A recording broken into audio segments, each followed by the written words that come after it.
हाय, welcome back. तो last के आप लोगों ने शायद तीनों लेक्चर्स देखे होंगे, तीनों वीडियोस। तो वहाँ पर अपने लोग कहाँ तक पहुँचे थे? तो लास्ट डे हम लोगों ने ट्रायंगल लॉ ऑफ एडिशन किया था। क्या किया था? Triangle law of addition. और ट्रायंगल ऑफ एडिशन में अपने जो टॉपिक किए थे वो था क्या कि ज्योमेट्रिकल मीनिंग समझना कि ट्रायंगल ऑफ एडिशन बताता क्या है, और दूसरी चीज़ उसके लिए एक एनालिटिकल एक्सप्रेशन को डिराइव करना जो अपने को हेल्प करेगा क्या फाइंड आउट करने में।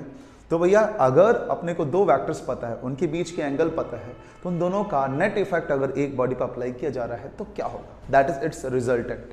उस एक्सप्रेशन निकालने के साथ अपने लोग अपनी प्रॉब्लम को इजी करने के लिए, एक्सप्रेशंस को फास्टर कैलकुलेशन करने के लिए तीन केसेस देखेंगे जिसमें पर्टिकुलर एंगल्स के लिए और अगर दोनों वेक्टर के वैल्यू इक्वल हुए तो क्या करना है, इसके बारे में देखेंगे। तो केस नंबर 1 क्या होगा हमारे पास? तो the case number 1 will be, case 1 will be when these two vectors are parallel, when two vectors are parallel अगर याद होगा तो एंगल बिटवीन वेक्टर होता है 0 डिग्री। यस, अगर एंगल बिटवीन वेक्टर पैरेलल है तो लेट्स टेक टू वेक्टर। ये वेक्टर होगा A और ये वेक्टर होगा B। यस, काम क्या करना है? तो किसी भी एक वेक्टर को पकड़ना है, उसको लिखना है। दैट मीन्स वेक्टर ए, ओ लेंथ मैंने थोड़ी बड़ी कर दी तो लेट्स ट्रिम इट डाउन, और वेक्टर बी थोड़ी सी बड़ी vector B. Is that all right? हाँ, तो ये हुआ। तो नेट रिजल्टेंट वेक्टर क्या होगा? यहां से यहां तक का vector, it resultant. Now let's use expression.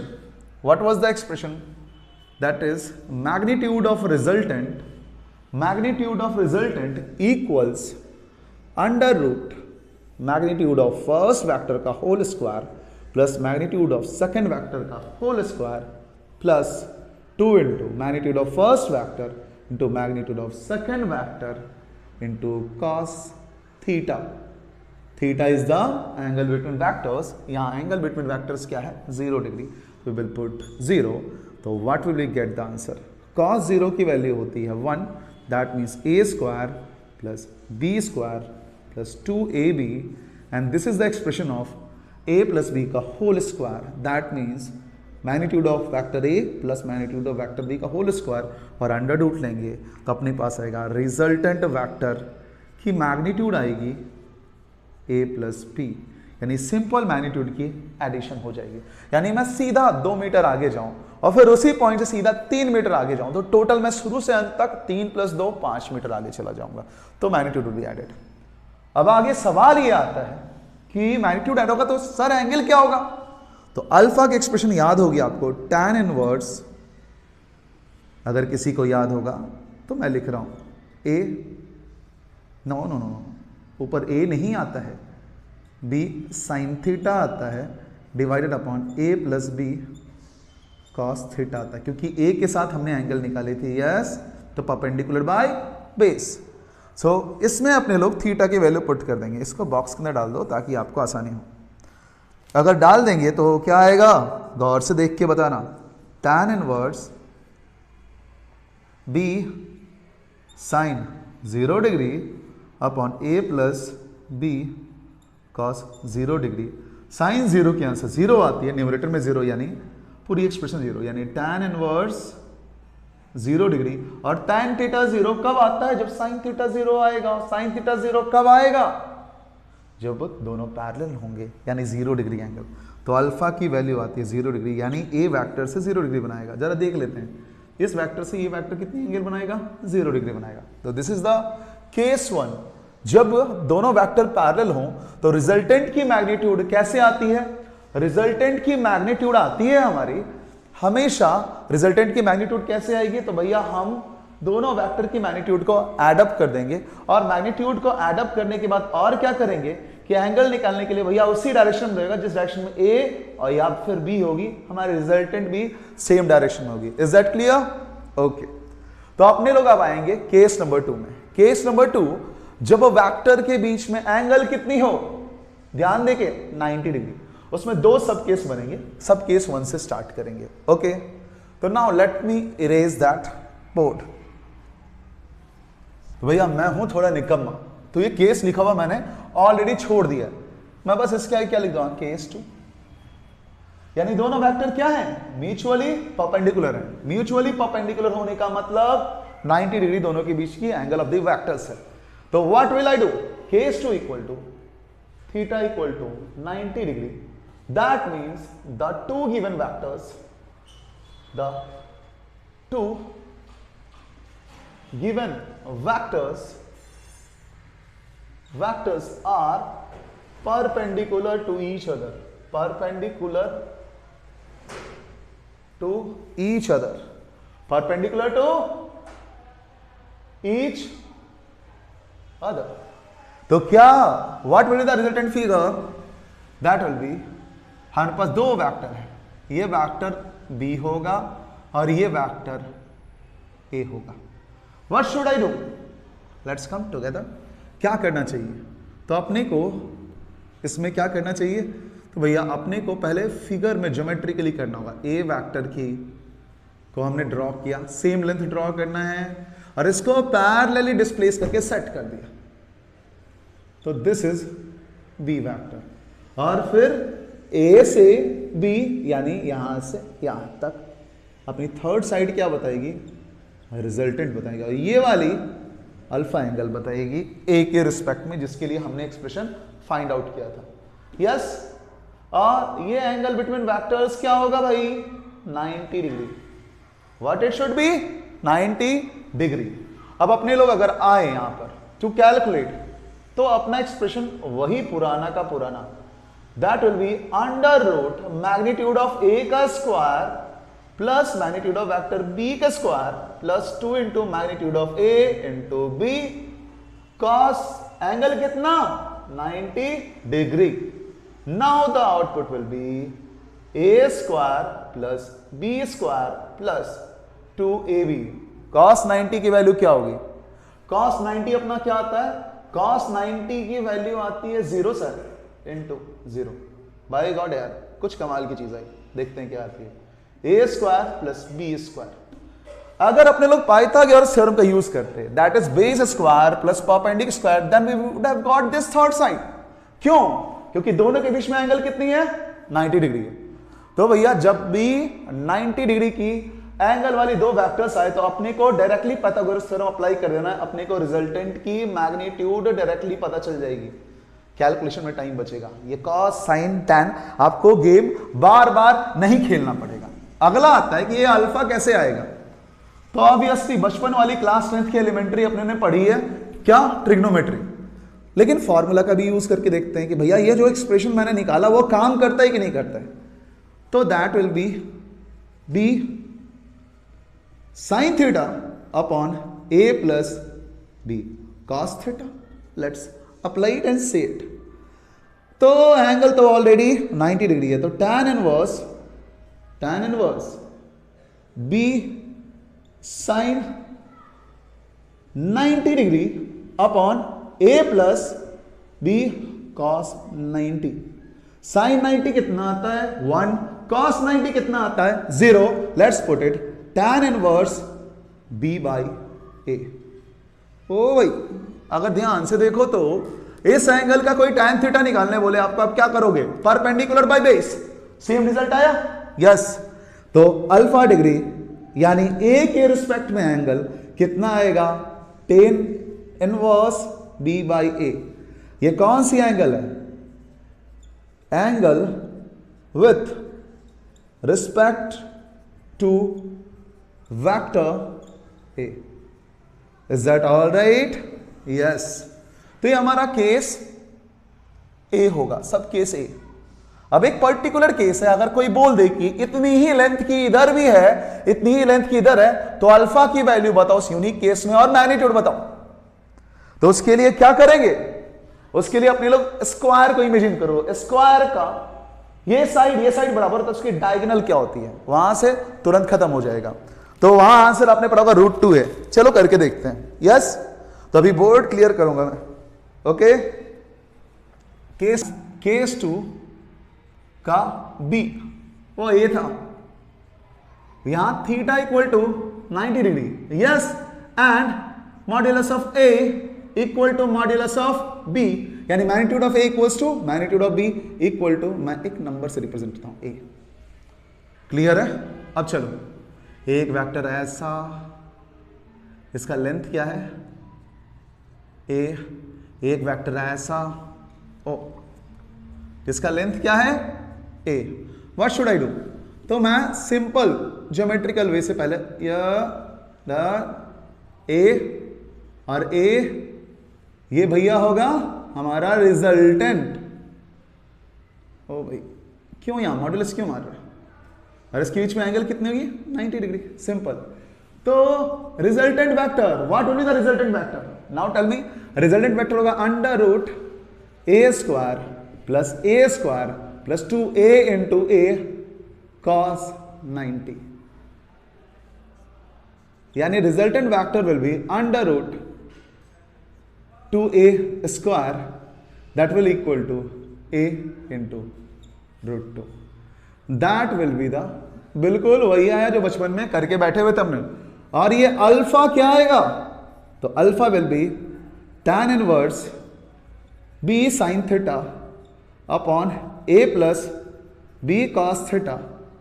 लेकिन b तो यहां नाम की चीज ही नहीं है, दोनों a ही है। तो now replace it both by a, we will get what? Theta की वैल्यू पुट करो, a sin 90 divide by a plus a cos 90, and what we are gonna find? Tan inverse. The answer will be tan inverse a upon a. That means tan inverse 1. tan inverse 1 का मतलब 45 degree रे बंधु। तो alpha क्या आएगी? 45 degree. Alpha क्या आएगी? 45 degree. कहने का मतलब अपने एक स्क्वायर लेते हैं, या एक स्क्वायर लिया, उसकी डायगोनल ड्रॉ करते हैं। ये एंगल अपने लोग जानते हैं 45 डिग्री होती है, ये पूरी एंगल 90 होती है, बाइसेक्ट करता है, यानी यहां से यहां की इफेक्ट 90 डिग्री। अगर ये साइड ए है तो भैया इसकी मैग्नीट्यूड रिजल्टेंट बताएगी, और वो कहां से, उसकी अल्फा कितनी आएगी? 45 degree. This is alpha and this is root 2 into a. Simple है, तो इसको ध्यान रखेंगे। अब इसके बाद सबसे लास्ट पर्टिकुलर केस क्या आएगा? जब एंगल क्या होगी? 180 डिग्री, यानी दोनों कैसे हैं? एंटी पैरेलल हैं। तो केस 3 अपने देखेंगे, when vectors are what? Anti parallel in nature. आपके दिमाग में भी आ रहा होगा कि जिंदगी कितनी अच्छी थी ना क्लास 10 तक, भैया पैरेलल लाइन सिर्फ पैरेलल हुआ करते थे। यहां वेक्टर्स के चक्कर में अपने को पैरेलल एंटी पैरेलल दो नई विचित्र चीजें देखने को मिल रही हैं, क्योंकि लाइन बहुत डायरेक्टेड होता है, तो उसमें 0 180 का मतलब बरोबर है। लेकिन अपने लोग इधर फंसे हैं किसमें? डायरेक्टेड लाइन सेगमेंट में, जिसको क्या बोलते हैं? वेक्टर। एग्जांपल क्या है? लाइट रे। भैया उसकी तो प्रॉब्लम होगी ना, अरे लाइट रे जिस तरह नहीं होती है, एक पॉइंट से स्टार्ट होती है और जाती जाती है, वेक्टर बिल्कुल उसी तरह से होता है। रे पढ़ने के बाद ही वेक्टर पढ़ते हैं। That's a mathematical concept of representing anything. तो अपने लोग केस 3 को पढ़ते हैं। Case 3 is theta equal to what? 180 degree. That means two vectors are anti parallel. Two vectors are anti-parallel। क्या हाल होगा? तो दोनों में से कौन बड़ा है मेरे को नहीं पता, बट मैं अभी इस केस के लिए ए वेक्टर छोटा है, बी वेक्टर ज्यादा बड़ा है। Yes, and now let's see इसको सॉल्व कैसे करेंगे। मैं पहले ए टू बी जाऊंगा और इसी के एंड पॉइंट से बी टू ए आऊंगा। ये ऊपर वाला ए वेक्टर होगा, ये स्टार्टिंग पॉइंट है और ये एंडिंग पॉइंट। तो इसकी मैग्नीट्यूड होगी a और इसकी मैग्नीट्यूड क्या होगी? b, और यहां से यहां वाली छोटी वेक्टर होगी, वो होगी रिजल्टेंट। थोड़ी फिगर को मैं और क्लैरिटी के साथ दिखाने की कोशिश करता हूं। यहां से आया, यहां से यहां गया, फिर यहां से इधर आया, रिजल्टेंट वेक्टर क्या होगी? गौर से देखना, starting to finish point, this will be r vector, और ये पूरी लेंथ जो रिप्रेजेंट करेगा वो होगी बी वेक्टर की। तो जरा करके देखते हैं क्या आता है इसकी आउटपुट। ठीक है, तो resultant of the vector will be under root a square plus b square plus 2 magnitude of a magnitude of b cos 180। और cos 180 क्या होता है? -1 होता है। तो magnitude of resultant vector will be under root a square plus b square minus 2ab। By god यार, मैं इसको अगर ध्यान दूं तो मैं under root a minus b का होल स्क्वायर भी लिख सकता हूं और under root b minus a का होल स्क्वायर भी लिख सकता हूं। कहने का मतलब जो भी वेक्टर बड़ा होगा उसमें से छोटे वेक्टर को घटाएंगे, यानी difference between magnitude of two vectors की बात चल रही है, क्योंकि अंडर रूट से कभी भी निगेटिव नंबर बाहर नहीं आता है, नेचुरल सॉल्यूशन उसको बोलते ही नहीं है। तो ध्यान देने का, तो अपने लोग इसको एक बड़े प्यारे तरीके से रिप्रेजेंट कर सकते हैं, उसको बोलते हैं रूट ब्रेक करोगे तो a difference b। a difference b का मतलब a और b का डिफरेंस निकालना, इसका मतलब a और b में से कोई भी एक बड़ा और कोई भी एक दूसरा छोटा हो सकता है, ठीक है। तो ये आया। अब दूसरा टास्क क्या अपने पास, अल्फा निकालना। अल्फा अगर निकालना हुआ तो tan इनवर्स b, गौर से देखना, tan inverse b sign theta upon a plus b cos theta, ठीक है।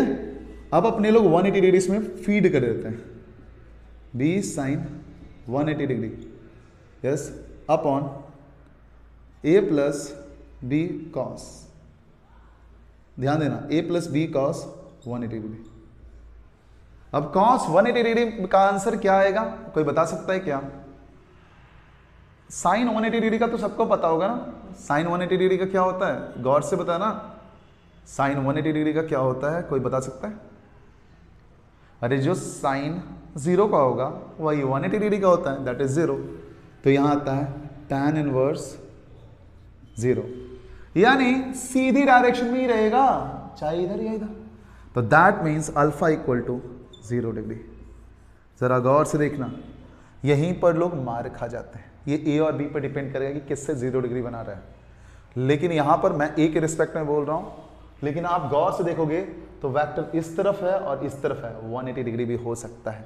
तो जरा ध्यान देना, आप ऐसे अल्फा नहीं फाइंड आउट करोगे इसमें, जरा सा मैं स्टार मार्क बना रहा हूं, इसके पीछे रीजन है, आप चेक करोगे कि a के रिस्पेक्ट में कितनी एंगल बना रहा है। Is that all right? इस पर मैं स्टार मार्क इसलिए 2-3 बार बना रहा हूं कि भैया ये पर्टिकुलर केस है और ये गलत आंसर भी दे सकता है। तो इस फॉर्मूला हमेशा सही है ये, बट कहीं कहीं एंगल में लफड़ा आता है, जैसे कि हमारा a इस तरफ हो और b इस तरफ हो, रिजल्टेंट इस तरफ हो जाए, तो a के रिस्पेक्ट में 180 डिग्री की एंगल हुई ना, गौर से देखो, इधर और इधर बीच में 180 डिग्री की एंगल, यस। लेकिन अब देखो हमारा a बड़ा हो जाए या b छोटा हो जाए, यस, तो फाइनल टू इनिशियल, अरे भैया a के तरफ से 0 डिग्री, तो भैया 2 केस हैं, तो मैं इसमें क्लियर करता हूं, इसमें मैं क्लियर करूंगा तो आपको समझ में आएगा। तो don't use this formula, don't use this formula, use your brain for the answering. इसीलिए मैं यहां रुका हुआ था कि यहां पर गलतियां बहुत बहुत जोरदार होती है। तो मैं दिखाता हूं, if mod of a is greater than mod of b, अगर यही होगा तो आर की डायरेक्शन, अगर ए ग्रेटर देन होगा, आर की डायरेक्शन कैसे होगी, तो मैं ए को बड़ा लेता हूं, बी को छोटा लेता हूं, तो ये फाइनल से इनिशियल, नहीं नहीं नहीं नहीं नहीं, इनिशियल से फाइनल, ये आर की डायरेक्शन होगी। तो यहां लिखेंगे सेम एज वेक्टर ए। समझ में आया? If mod of a is less than mod of b, गौर से देखना, आर की डायरेक्शन क्या होगी, लेट्स सी। ये हमारा ए वेक्टर छोटा है, बी वेक्टर ज़्यादा बड़ा है, तो initial to final r vector, तो b vector, is it clear? Yes. अब इतने केसेस देखने के बाद अपने पास बचते हैं 2 और लॉ, किसके? वेक्टर एडिशन के। इन दोनों लॉ को, आगे वाले दोनों लॉ को समझने के लिए अपने लोग को क्या करना पड़ेगा, तो भैया बोर्ड को पहली बात इरेज करना पड़ेगा। तो just take it down as a notes, अच्छे से नोट टेक डाउन करो, और उसके बाद अपने लोग उन दोनों लॉ को भी अभी करेंगे। तो अपने लोग आएंगे अब parallelogram law of vector addition पर। किस पर आएंगे? Parallelogram law of vector addition. और समझने की बारी है कि है क्या ये लॉ। तो भैया अब ध्यान से देखो, एक बक्सा रखा हुआ है यहां पर, एक बहुत बड़ी क्रेट रखी हुई है और दो लेबर भाई साहब एक उधर से खींच रहे हैं और एक इधर से खींच रहा है। यस, तो अगर बॉक्स को इधर उधर से मेरे को दो आदमी रस्सी से खींचे तो मैं तो आगे ही जाऊंगा, ऐसे सीधा। तो मेरे आगे जाने पर ये जो नेट इफेक्ट है, तो मेरे को ऐसा लग रहा है कि फोर्स आगे की तरफ लगा, जबकि एक्चुअल फोर्स इधर से एक और इधर से एक खींचा जा रहा है। यानी इन दोनों फोर्स का रिजल्टेंट इफेक्ट सामने की तरफ लगेगा, यही बात। और इन दोनों के फोर्स के बीच में जो एंगल होगी वो एंगल बिटवीन वेक्टर्स होगी। दोनों फोर्स इधर लग रहे हैं, यानी दोनों का टेल इधर जॉइंट है, क्योंकि यहां पर पुश हो रहा हूं मैं, यहां से पुल हो रहा हूं उन लोगों के खींचने पर, फोर्स एप्लीकेशन पर। तो भैया अगर देखा जाए तो इधर पुल किया गया, इधर पुल किया, दोनों बंदूक खींच रहे हैं, तो ये असल में ब्लॉक आगे जाएगा, उधर resultant effect of the force दिखेगी। स्टेटमेंट को समझना है, टेक्निकल लैंग्वेज मैंने बोला है बहुत महत्वपूर्ण है। तो अगर लिखा है if two vectors are represented by two adjacent sides of a parallelogram, ये दो पैरेललोग्राम का साइड है, क्योंकि वेक्टर को हम स्लाइड करके यहां लगा सकते हैं, इस वेक्टर को पैरेलली स्लाइड करके यहां लगा सकते हैं, it will become a what, parallelogram, a parallelogram. तो पैरेललोग्राम की दो एडजेसेंट साइड को अगर वेक्टर्स रिप्रेजेंट करते हैं डायरेक्शन के साथ, मैग्नीट्यूड के साथ, टेल टू टेल ज्वाइन करके, टेल टू टेल, हेड उधर टेल इधर, हेड इधर टेल इधर, then the resultant is given by diagonal of the parallelogram। ये diagonal of the parallelogram resultant देगा। अगर दो adjacent साइड को कौन रिप्रेजेंट कर रहा है, वेक्टर रिप्रेजेंट कर रहा है। इन मैग्नीट्यूड, ये वाली लेंथ जो होगी डायगोनल की वो मैग्नीट्यूड बताएगी, and direction starting from the common intersection point of two vectors, यानी इधर से चालू करेंगे और अपोजिट कॉर्नर मैच करवाएंगे, ये वाली जो एंगल बनेगी वो अल्फा कहलाएगी, और जो लेंथ होगी दोनों डायगोनल के बीच में वो क्या होगी, मैग्नीट्यूड होगी। That means I can say that a plus b equal to r. अब अल्फा के बारे में एक छोटी सी बचकानी सी इंफॉर्मेशन बताता हूं।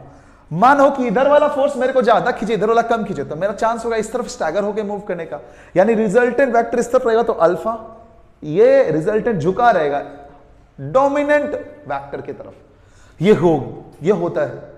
और ये चीज आप अगर simple triangle law of addition के एक्सप्रेशन से भी देखोगे तब भी होगा कि अगर ए वेक्टर ज्यादा पोटेंशियल का है तो थीटा घटते जाता है ना।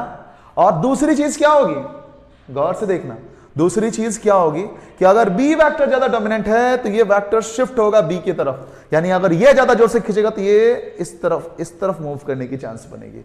दोनों अगर बराबर फोर्स से खींचे तो एकदम बीचों बीच जाने की चांस होगी, बैलेंस्ड फोर्स। तो भैया यही है आपका parallelogram law of addition, it is represented this. और ए के रिस्पेक्ट में जो एंगल रिजल्टेंट की बनती है इसको हम लोग पहले अल्फा दिखा रहे थे, ये है हमारा अल्फा। अब मोर देन टू वेक्टर्स के लिए एक और ज्योमेट्रिकल मेथड है जिसको बोलते हैं हम लोग polygon law of vector addition, उसके बारे में जानेंगे। ठीक है, वो ज्योमेट्रिकल मेथड, उसकी एनालिटिकल मेथड अपने नहीं जानेंगे। क्यों? क्योंकि अपने पास एक बेसिक मेथड है ट्रायंगल लॉ ऑफ एडिशन, अपने उसी को यूज कर मल्टीपल टाइम्स, पहले दो वेक्टर को ऐड करेंगे, फिर जो रिजल्टेंट आएगा उससे तीसरे वेक्टर को ऐड करेंगे, फिर रिजल्टेंट, फिर चौथे वेक्टर को करके कर सकते हैं। बट अगर एमसीक्यूज में आपको ज्योमेट्रिकली 4 वेक्टर दे दें और फिर परेशान कर दे आपको, तो उसको सॉल्व करने के लिए पॉलीगॉन लॉ ऑफ एडिशन सीखेंगे, क्योंकि एमसीक्यूज में डायग्राम वाले सवाल आते हैं जो ज्योमेट्रिकल नेचर के हों, तो उसको आप डायग्राम देख के डायरेक्टली कर सकते हो, एकदम आसान हो जाएगा, एक बार देखना है। ठीक है, तो हम लोग नेक्स्ट अपने लोग देखेंगे polygon law of vector addition. हाँ, मोर देन 2 वेक्टर्स के एडिशन के लिए ज्योमेट्रिकल मेथड बहुत अच्छा होता है, तो इसके बारे में एक पॉइंट लिख दोगे, good geometrical method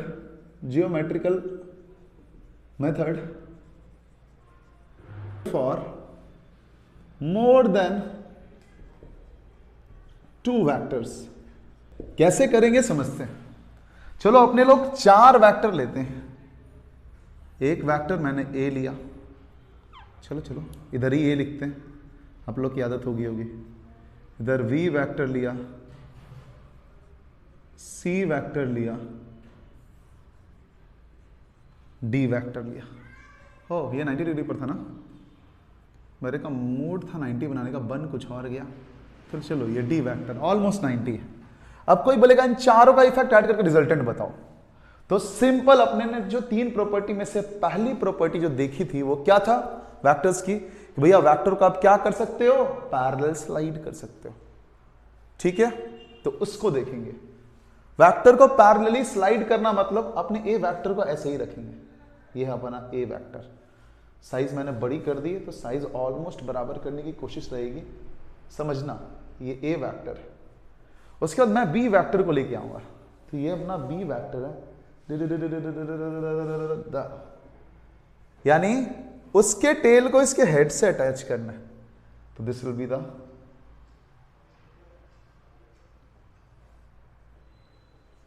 B vector.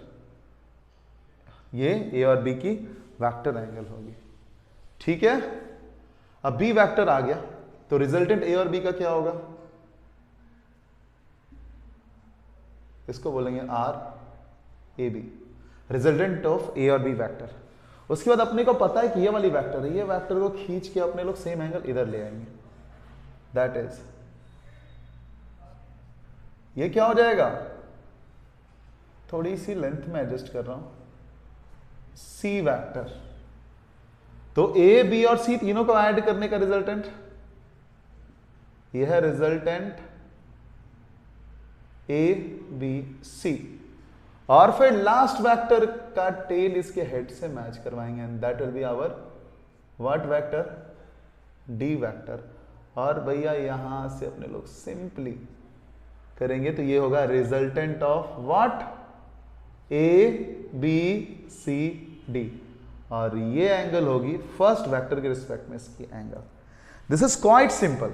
अपने को सिर्फ पैरेलली इस वेक्टर के खत्म होने पर ये वेक्टर शुरू करना है, इसको लेके यहां पर लगाया, यहां पर फिक्स, अब ये पॉइंट, अब ये वाली वेक्टर को स्लाइड करके उसके ऊपर लगाया, उसके बाद ये वाली वेक्टर को उसके हेड के ऊपर लगाया। अब इनिशियल टू फाइंड, तो ये है ज्योमेट्रिकल मेथड टू फाइंड। तो हमारा आंसर ऑफ टोटल रिजल्टेंट क्या आएगा, ये आएगा, that means vector a plus vector b plus vector c plus vector d equal to resultant a b c d. एक रिप्रेजेंटेशन का तरीका है, ज्योमेट्रिकल फिगर्स में आपको इस तरह से सॉल्व करके एमसीक्यूज में ऑप्शन दिख सकते हैं, कौन सा करेक्ट है आप प्रिडिक्ट कर सकते हो इसको देखकर।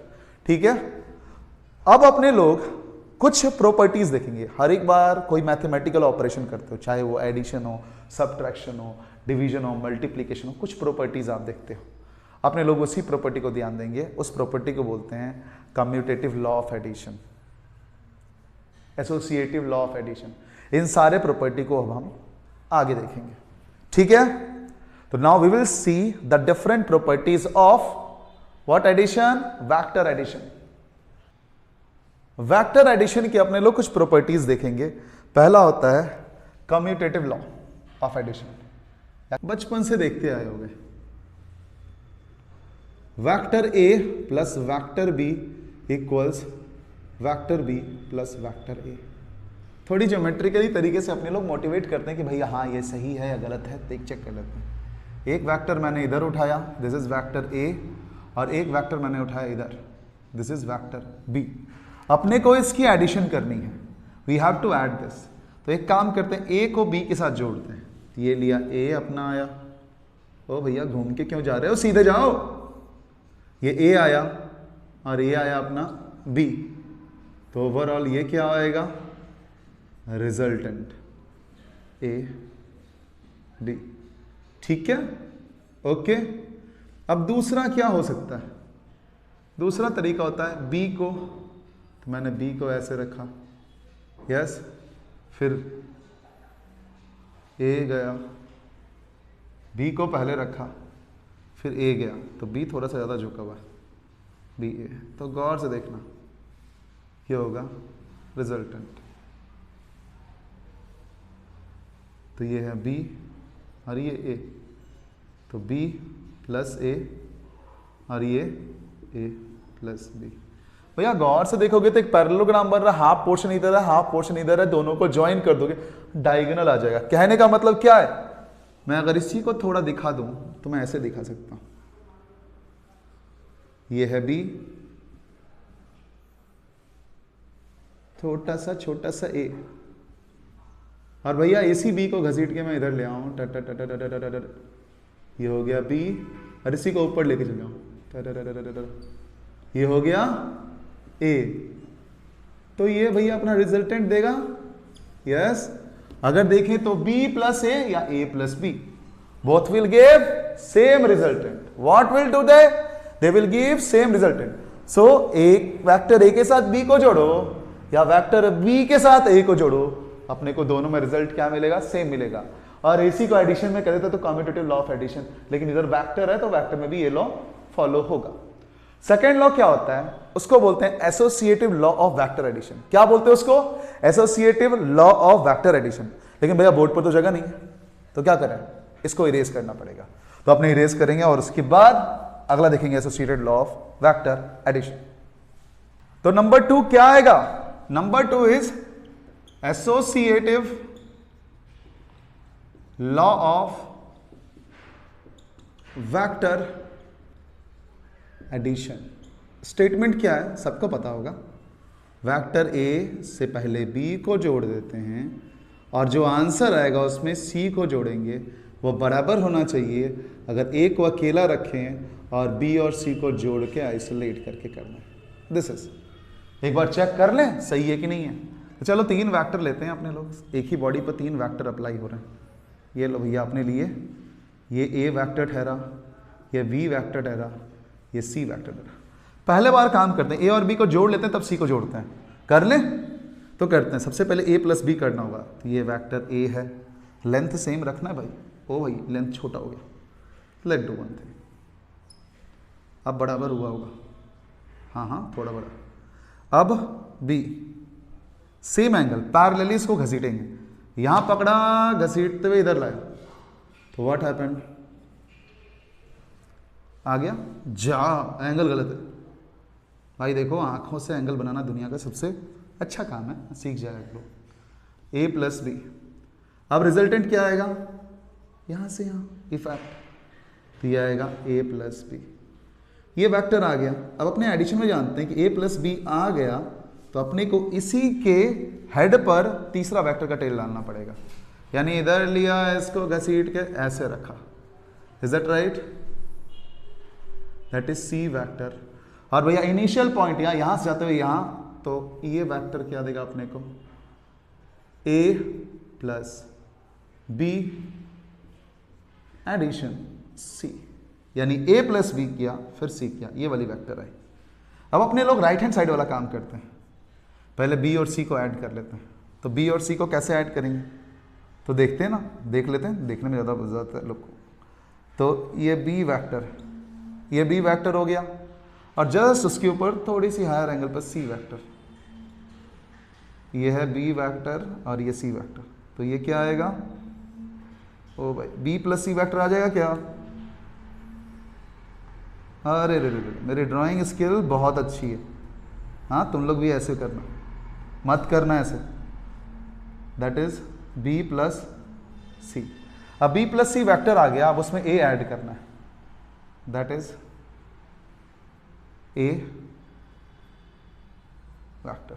What will be the answer, try to look it, try to look at this, look at this, this both will give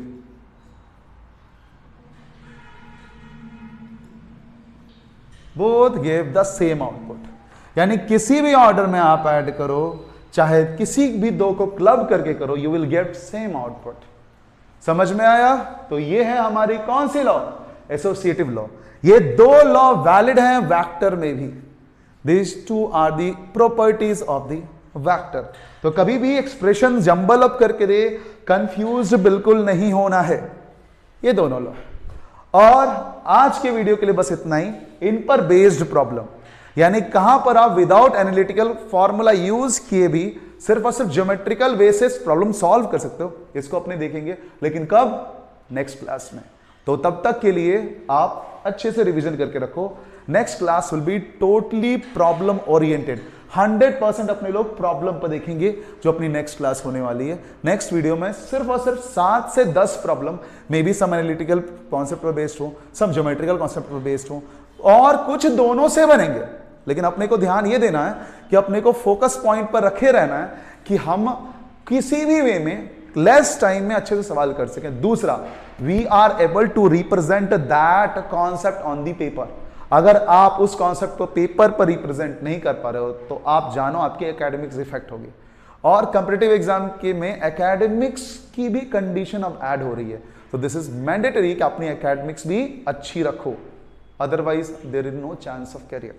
मैं डरा नहीं रहा हूं, क्योंकि अभी जैसे एनईपी की आ रही है गाइडलाइंस नीट के लिए या फिर एनटीए की आ रही है आपकी जेई के लिए, that is so scary right now कि मार्क्स भी क्राइटेरियन होगी, तो आपको रिप्रेजेंटेशन भी अच्छे से आना चाहिए।